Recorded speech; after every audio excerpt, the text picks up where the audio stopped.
بسم الله الرحمن الرحيم. الظروف قصيدة كتبت بعد الحرب. الوضع طبعا كان معروف، يعني وضع صعب جدا.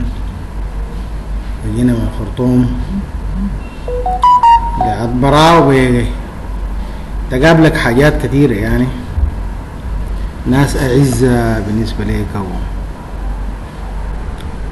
تقابلهم بلهفة وتصدم مرات، يعني واحد ما داير يشرح، لكن خلينا نقول النص المكتوب. يعني النص عنوان الظروف، يقول: كل إنسان هو ظروفه، وما في شيء في الدنيا صافي. أبقى عايش وما يهمك أكثر من الدنيا ما في. أكثر من الدنيا ما في. لما ظلم الناس يجيلك، الظروف تقصد تهينك، والحزن يملى ويكيلك. أقرب الناس ليك يفوتك، ينكر إحسانك جميلك.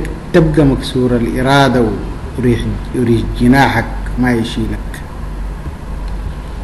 كل إنسان هو ظروفه، وما في شيء في الدنيا صافي. أبقى عايش وما يهمك وأكثر من الدنيا ما في. شفنا بطش الدنيا لما عرجت بين المنافي، ولما جات الظلمة شالت نورنا من شرف العوافي. ولما سيف الكلمة سلط لغة الوجع الخرافي، وعشنا مكسورين إرادة وكان ألم جوانا خافي. كل إنسان هو ظروفه، وما في شيء في الدنيا صافي. أبقى عايش وما يهمك أكثر من الدنيا ما في.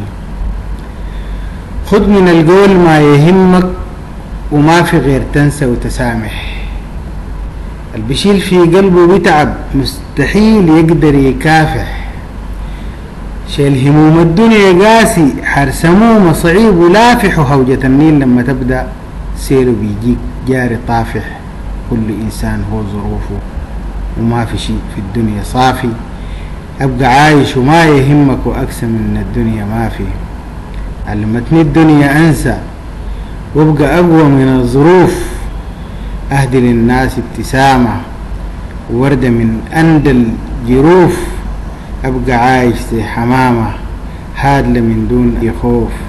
واللي بيعيش في الدنيا ياما كل يوم فيها بيشوف. وكل إنسان هو ظروفه، وما في شيء في الدنيا صافي. أبقى عايش وما يهمك أكثر من الدنيا ما في. تحياتي سعد الله.